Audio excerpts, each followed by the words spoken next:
Kew Gardens, London. I work at Kew in one of the departments that has a collection of 6 million of specimens. Together, they work like if it were a library, where instead of a book, we have dry plants from the tropics in Malaysia, can be from the desert in Arizona, or like this one, which I got recently from Bolivia. For over 200 years, scientists here have been collecting and studying plants. The challenge is to find, name and preserve species before they become extinct. Plant habitats are being destroyed all around the world, especially the rainforests.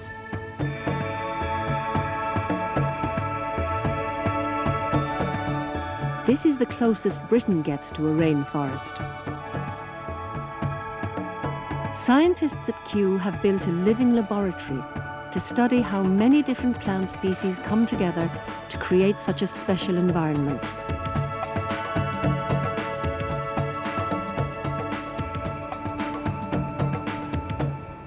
There are many types of rainforest. Some of them have very tall trees, up to 70 meters tall. This one is a particular tree which is a medium size, can reach about 40 meters height in normal conditions. This is a special one because 11 years ago I brought it from Mexico in a form of a little tiny seed.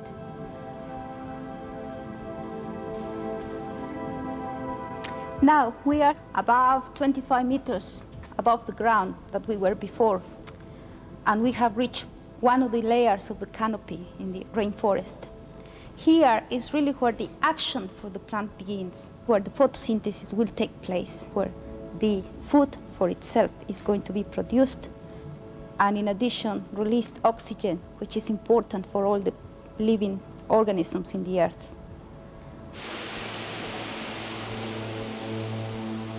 Photosynthesis is something no animal can do. Carbon dioxide from the air seeps into the leaves through pores, called stomata. It reaches tiny granules, chloroplasts, that contain a green chemical, chlorophyll. Chlorophyll is the key to photosynthesis. It uses energy from sunlight to bond the carbon dioxide to the hydrogen in water brought up from the roots. The result is carbohydrates, sugars and starches that the plant can use to grow. But photosynthesis also produces oxygen.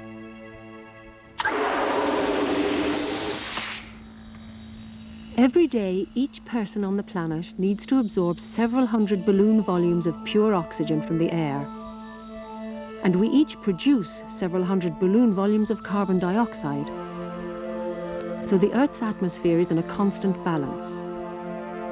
Plants recycle our carbon dioxide, and we recycle their waste oxygen. Plants, humans, and animals across the planet need each other.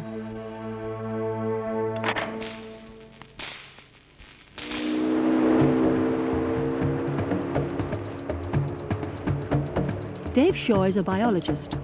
For the last 5 years, he's been studying the rainforest of eastern Ecuador with the help of his friend, Pepe Tapia.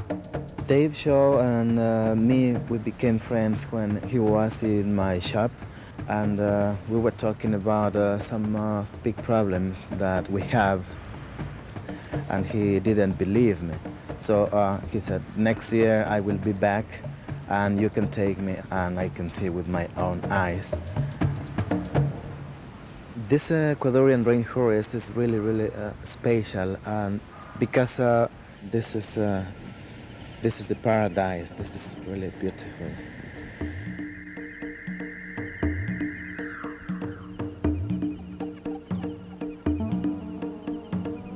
Photosynthesis supports every kind of life in the rainforest.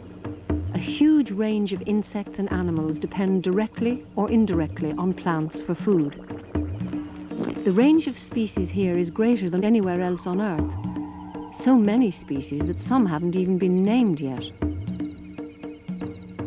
The problem is, the trees on which they depend are being cut down. The forest floor here is covered in dead leaves and branches all things that fall from the tops of the trees, but you can see how they all rot and break down. And it's the goodness from this that really feeds the rainforest. The soil itself isn't very good. It's the food, the goodness, the nutrients in this that the trees need to survive, which is why when they cut the trees down, everything else dies because there's no food left for them. You can see on the trunk that some scientists have actually labelled, marked the tree here. Because this is a reserve, they're trying to identify all the different plants and animals and keep a record of them. Otherwise, it's difficult to protect things if you don't know their names and how many there are. Pepe, what's it called?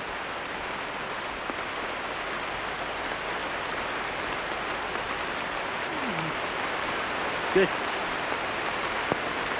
Rainforest sweet, like liquid. This is the problem.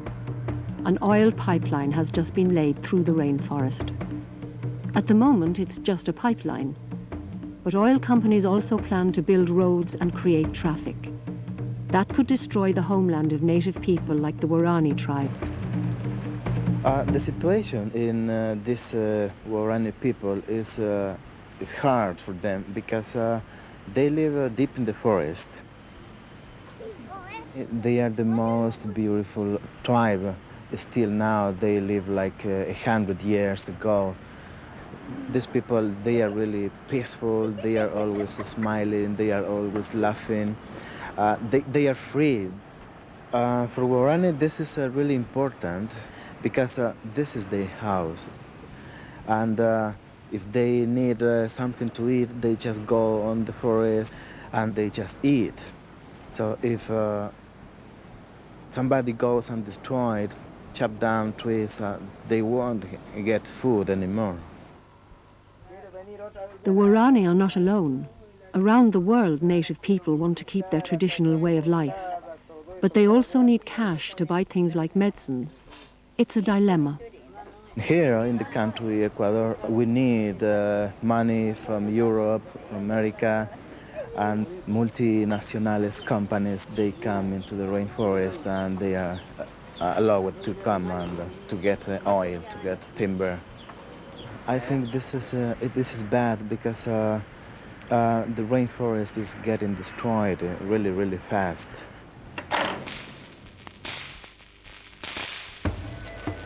These are prints of a lemur that's going to be made extinct if the mine goes ahead. Thanks, we'll get the taxi now. Bye. Friends of the Earth campaigns to preserve the world's rainforests.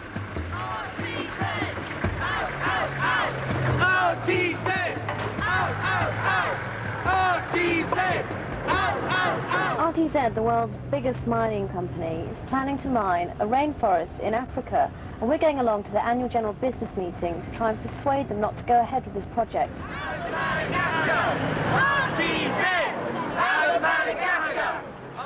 This protest is being held in London. It's about a country on the other side of the world. Even so, Friends of the Earth argues that mining in the rainforest will be bad for the whole planet.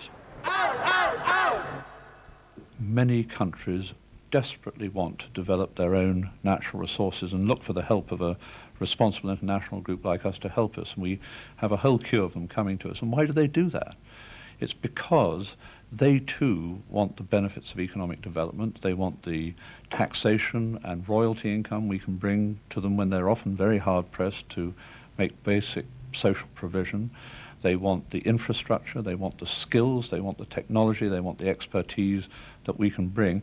And I must say, I think it's very wrong of those in the West who want to dwell in some green utopian fantasy that we will have a complex, elaborate society, but other people are to be denied this. I think that's a wrong attitude.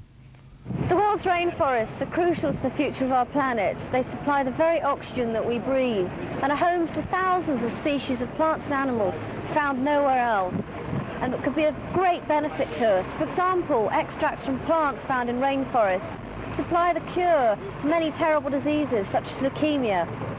people forget that the product of mining is basic to our whole way of life, not just in the West, not just for the cars, the planes, the refrigerators, but in the developing world, for the copper piping that means clean water, for the woks and saucepans that people cook in, for the bicycles that people move around in.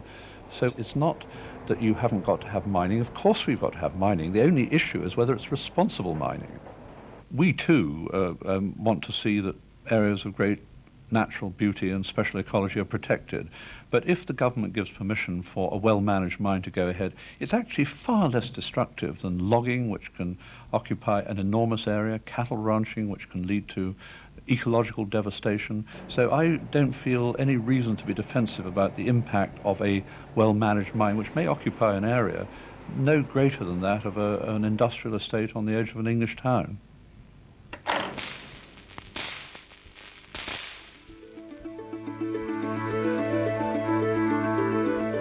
5 a.m.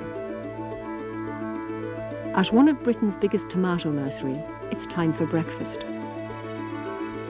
Over the next hour, these plants will suck up most of the 50,000 litres of water they will need for photosynthesis today.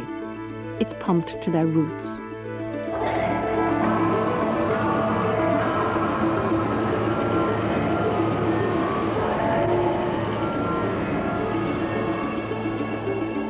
This is photosynthesis running at full speed. In nature, the rate of photosynthesis is always limited by a shortage of light, water or carbon dioxide, or because the plants are at the wrong temperature. But here, everything's controlled to boost plant growth. Since they started, they've managed to push the plants to yield 8 times the crop they would grow in a field. Pat Smith is the production supervisor. She leads a team of 8 full-time tomato pickers. Well, basically, we give them everything that they need to grow. All the light that they want from the high greenhouses, heat from pipes on the ground, and carbon dioxide from the tubes, which shoots out at little pinpricks at the side, and all they've got to do is grow. The plants have everything, except soil. This is a hydroponic nursery, and the roots grow directly in running water. Here is living proof that plants can grow out of thin air. Last year, these plants used photosynthesis to turn carbon dioxide and water into 800 tons of tomatoes. The roots draw in water through a thin membrane layer. It's sucked up in tubes called xylem, which are made from cylindrical cells stacked end to end.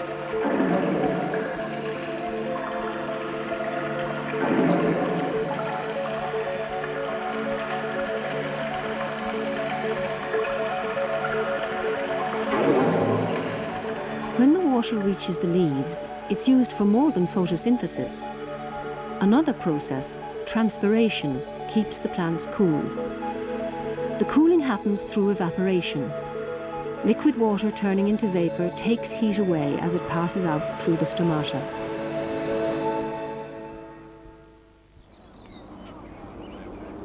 The greenhouses are controlled by a computer system. On hot, sunny days, the windows open automatically. Dark winter evenings can be brightened up for extra growing time with special lighting. But it's not all high-tech. In among the plants are mini beehives. The bees pollinate the tomato flowers. Other helpful insects keep down pests that could destroy the crop, so there's no need to use insecticide. Hydroponic nurseries need only a small quantity of chemicals. Because the plants aren't grown in soil, they still need all trace elements and the acid which they would get out of the soil. So these are the feed tanks. Those have got the trace elements in. And when it's running low, the probe in the tank tells the computer, and the pump starts working, and it comes down the line along here, and when it reaches the necessary level, it stops pumping. They've built as much recycling into the nursery as they can. Even the waste gas from the heating system is used to provide carbon dioxide for the growing process.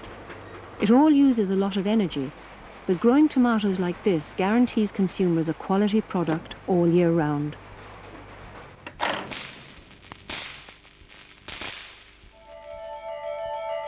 From space, it's clear just how much the world's living systems are interlinked.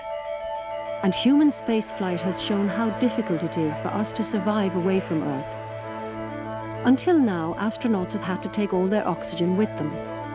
But at NASA's Johnson Space Center, they're testing a new idea that could make long space journeys possible. A British scientist volunteered to be locked for 2 weeks in an airtight chamber.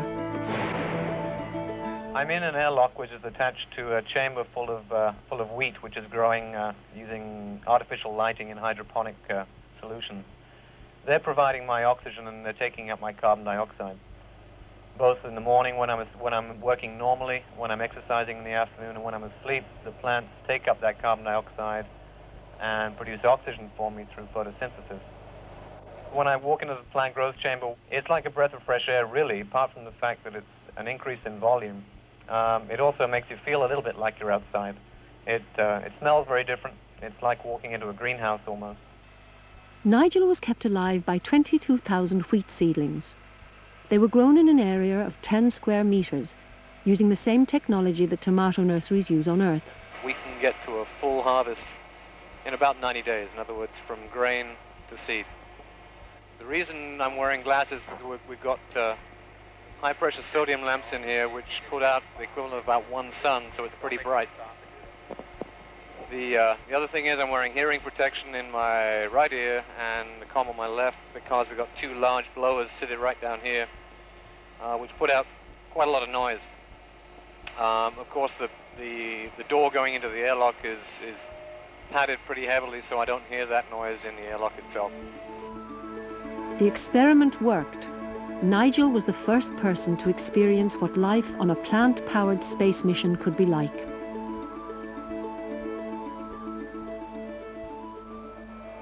Life has been very pleasant here. It's really a home away from home. The only thing I can't do is walk out the door. The plants have performed wonderfully so far. They react very quickly to me being here and to changes in my metabolic output. For example, if I sit on the bicycle and start exercising for 30 minutes, and I tend to put out a lot more carbon dioxide, the plants react very, very rapidly to that. So it's almost as if they know I'm here. Technology has brought us a long way. But until a machine can reproduce photosynthesis, we will depend on plants to keep the Earth alive.